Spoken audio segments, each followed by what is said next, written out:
덕수궁 국립현대미술관 박수근 전시회를 다녀왔습니다. 박수근 화백의 부인 김복순 씨, 그리고 박수근과 박완서의 만남이 있었던 그 시절로 들어가 보며 기도하는 순례자 인사드립니다. 밀레의 만종을 접한 12살 산골 소년의 가슴은 쿵쾅거렸습니다. 12살 박수근의 기도.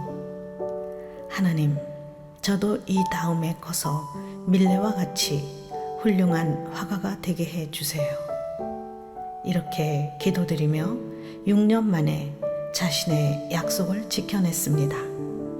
조선미술전람회 수채화로 봄이 오다 출품하여 입선하게 되었습니다.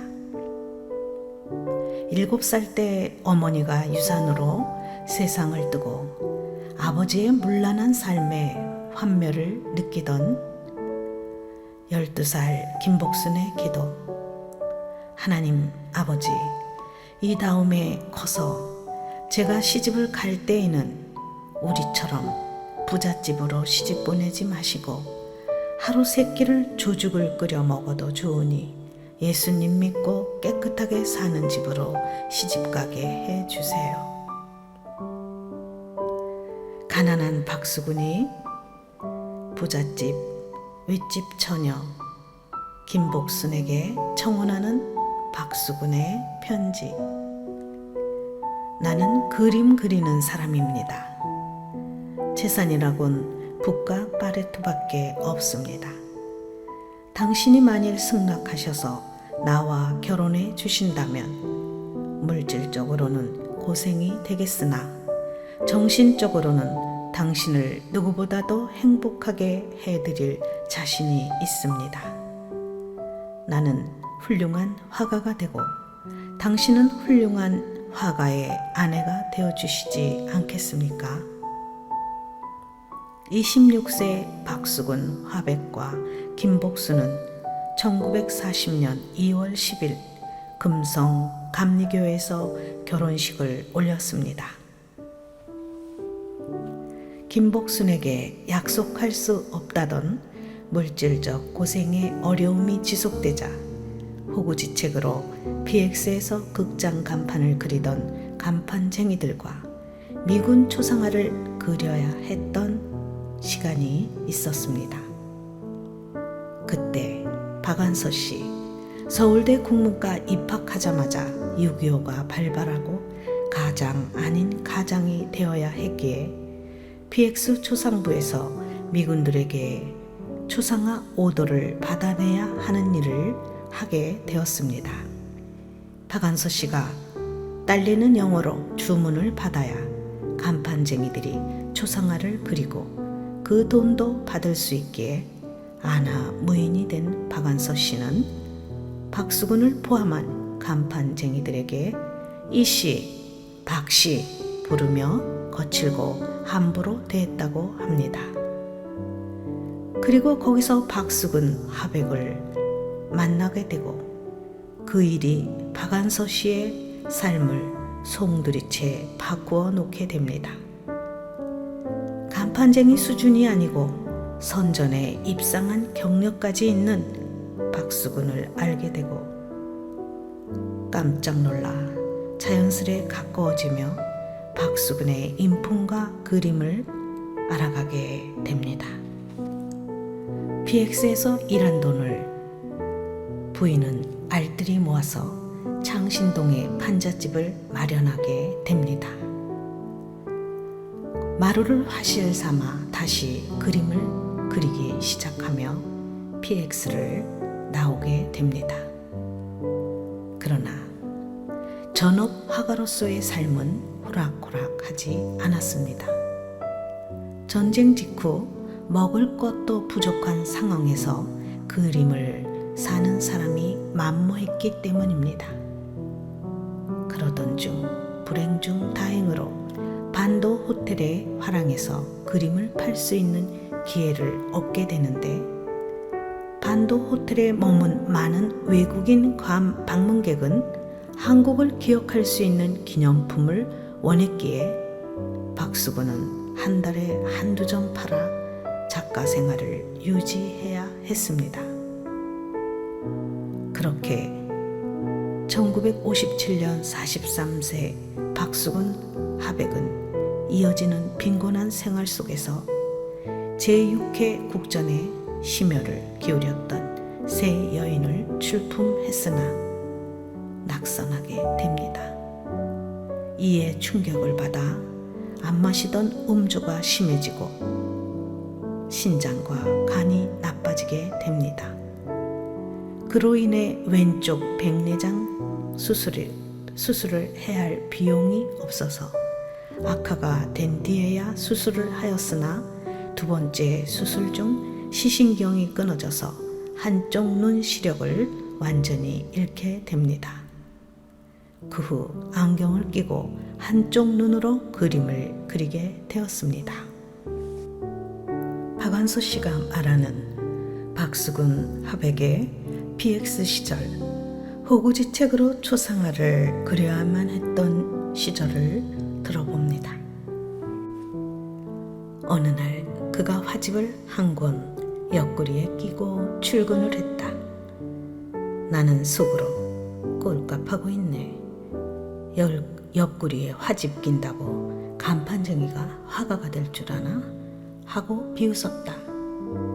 순전히 폼으로만 화집을 끼고 나온 것은 아닌 모양이었다. 그가 화집을 펴들고 나에게로 왔다. 얼굴에 띈 망설이는 듯 수줍은 듯한 미소가 어찌나 인상적이던지 지금까지도 선명하게 떠올릴 수가 있다. 마치 선생님에게 칭찬받기를 갈망하는 국민학교 학생처럼 천진무구한 얼굴이었다. 그가 어떤 그림 하나를 가리키며 자기 작품이라고 했다. 촌부가 절구질하는 그림이었다.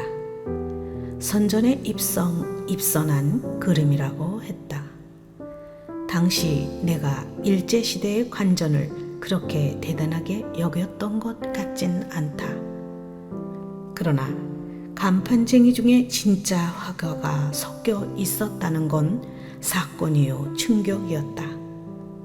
나는 부끄러움을 느꼈고 내가 그동안 그다지도 열중한 불행감으로부터 문득 깨어나는 기분을 맛보았다. 그리고 나의 수모를 말없이 감내하던 그의 선량함이 비로소 의연함으로 비춰지기 시작했다. 그는 왜 어느 날 느닷없이 그 화집을 나에게 보여줬을까? 간판쟁이들과 다르게 보임으로써 내 구박을 조금이라도 덜 받아 보려고 그랬을까? 그러나 나에게 그 화집을 잠깐 보여준 후에도 그는 여전히 잘난 척이라고는 모르고 간판쟁이들 중에서도 가장 존재없는 간판쟁이로 일관했다. 그가 신분을 밝힌 것은 내가 죽자꾸나 하고 열중한 불행감으로부터 헤어나게 하려는 그다운 방법이었을지도 모른다는 생각을 하게 된 것은 한참 후의 일이다. 내 불행에만 몰입했던 눈을 들어 남의 불행을 바라볼 수 있게 되고부터 PX 생활이 한결 견디기 쉬워졌다. 그에 대한 연민이 그 불우한 시대를 함께 어렵게 사는 간판쟁이들, 동료 점원들에게까지 번지면서 메마를 대로 메말라 균열을 일으킨 내 심정을 죽여오는 듯 했다. 비로소 내가 막대가는 모습을 그가 얼마나 연민에 찬 시선으로 지켜보아 주었는지도 알 것 같았다. 그 후 그와 나는 자연스럽게 가까워졌다. 거의 매일같이 퇴근을 했는데 한 번도 저녁을 같이 먹거나 그의 집에 따라가 본 적은 없다. 을지로 있고 전차 정류장까지 가지까지 같이 걷다가 도중에서 명동으로 빠지는 게 고작이었다. 나의 처녀작 남옥에서도 몇 번 나오지만 그와 나는 명동 노점상에서 장난감을 구경하기를 즐겼다. 지금이야 별의별 신기한 장난감이 많지만 그때만 해도 태엽을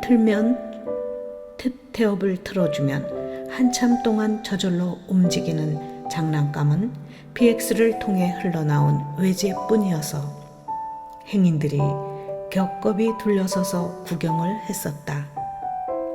태엽만 틀어주면 침팬치가 술을 따라 마시기도 하고 시끄럽게 징을 치기도 하는 게 어찌나 재미있었던지.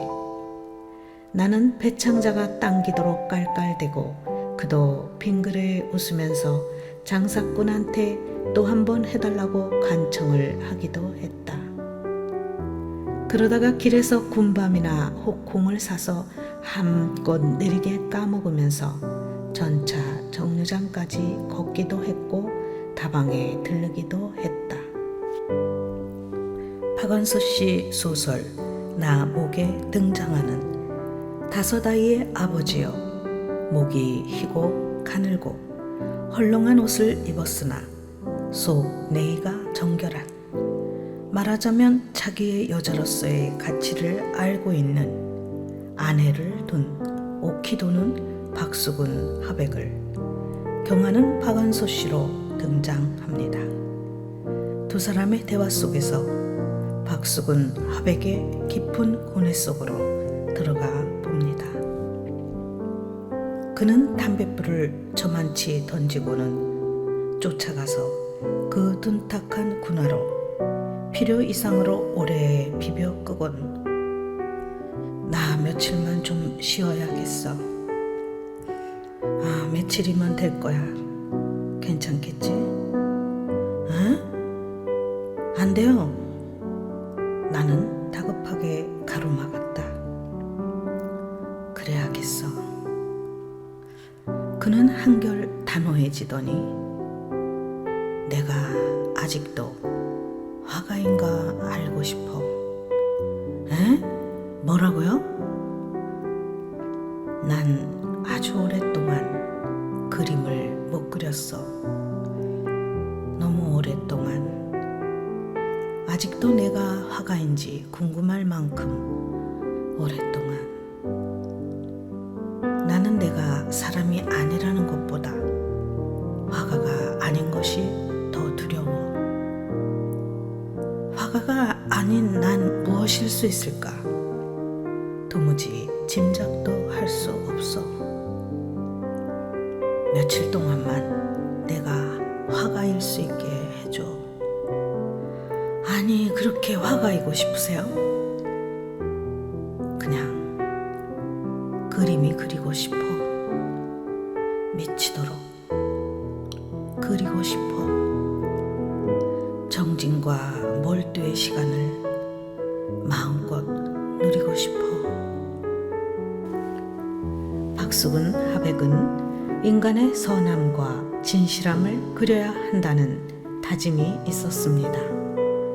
그렇게 서민의 일상의 모습을 그렸습니다. 골목길 풍경, 일하는 여인, 장터의 여인, 할아버지와 손자, 아기를 업은 소녀, 그리고 서울의 거리에 나뭇잎을 깡그리 떨구고 서 있는 나무, 붙이지 않고 늠름하게 여러 가지들이 빈틈없이 의연히 서서 겨울을 마주 대하고 있는 나목. 우리는 이렇게 말해도 될 것입니다. 오키도는 나목이었습니다.